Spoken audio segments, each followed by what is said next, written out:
নমস্কার বন্ধুরা, আজকে আবার একটা বৃষ্টি বাদলার দিন। ঘরে আটকে আছি সকাল থেকেই।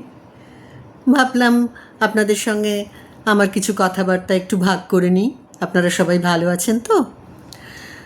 দেখুন, আজকে আপনাদের আমার একটা উড়ান দিনের অভিজ্ঞতার কথা বলবো, যে অভিজ্ঞতাটা খুব ইউনিক। মানে এরকম অভিজ্ঞতা মানুষের সঙ্গে মানুষের কমই ঘটে।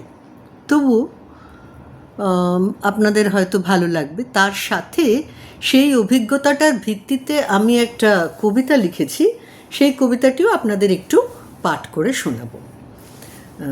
আপনাদের মতামতটা অবশ্যই আমার কাছে খুব প্রয়োজনীয়।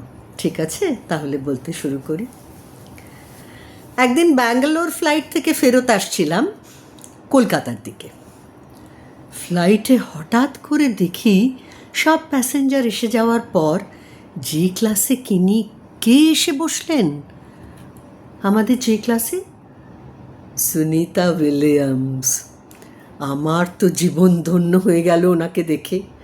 এবং উনি যে কি একজন ডাউন টু আর্থ মানুষ, সেটা ওনার কন্ট্যাক্টে যিনি না এসেছেন তাকে বোঝানো যাবে না। আমাদের তো ওনাকে দেখেই কত আবদার শুরু হয়ে গেল, আপনার সঙ্গে সুনিতা ম্যাম আমরা একটু ছবি তুলবো, অমুক তমুক।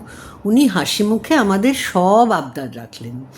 ছবিটা এখানে আপনাকে আমি দিতে পারছি না আপনাদের জন্য, এই জন্য যে আমার ভীষণ অগোছালো স্বভাব, তো ছবিটি আমি কোথায় রেখেছি আমি নিজেই এখন খুঁজে পাচ্ছি না। কিন্তু আমার জীবনের একটা খুব কি বলবো, ভীষণ রকমের একটা মনে রাখার মতো দিন সুনিতা উইলিয়ামসের সঙ্গে আমার দেখা হওয়া, কথোপকথন এবং ছবি তোলা। তারপর থেকেই মনে মনে ভাবছিলাম, জানেন একটা কথা, যদি রবীন্দ্রনাথ আর সুনিতা উইলিয়ামস দুজনে কন্টেম্পোরারি হতেন, অর্থাৎ কিনা সমসাময়িক অথবা সমকালীন হতেন, তাহলে রবি ঠাকুর মানে আমার চিরসখা সুনিতা উইলিয়ামসকে নিয়ে কি বলতেন, সেইটাই আমার একটা ছোট্ট কবিতার মধ্যে আমি ধরার চেষ্টা করেছি। দেখুন তো আপনাদের কেমন লাগে, জানাবেন কিন্তু। কেমন? পাঠ করি তাহলে। ধন্যবাদ। অদেখা সুনিতা, তোমাকে নিয়ে আমি কত রাত জেগে কতই না লেখা লিখেছি। আকাশ ভরানো সূর্য তারার দেশে হাতে হাত রেখে হাজার বছর হেঁটেছি। প্রশিক্ষণেতে ছিলে সাগরের নিচে, উঠে এলে যবে যেন এক জলপরী, অথবা মৎস্যকন্যা, তাও তো নও, মানব কন্যা তুমি নভসুন্দরী। সাগর জলেতে স্নান সেরেছ তুমি, বসলে যে এসে উপলের উপকূলে, পাশেতে তোমার রেখেছ কি পরিসর? কবি সে বসবে তব সম্মতি পেলে। এগিয়ে চলেছ আলোক বর্ষ ধরে, হাতে বর্তিকা মানব সভ্যতার। কবি লিখে যান তোমার বিজয় গাথা, নিবিড় আধারে গল্প ধ্রুবতারার।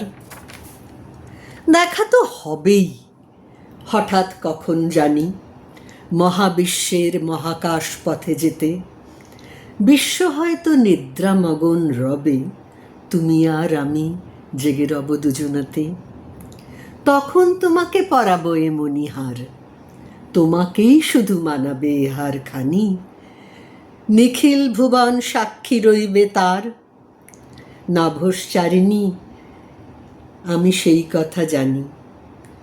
তোমার মিতালি পাবই সে আমি জানি। ধন্যবাদ।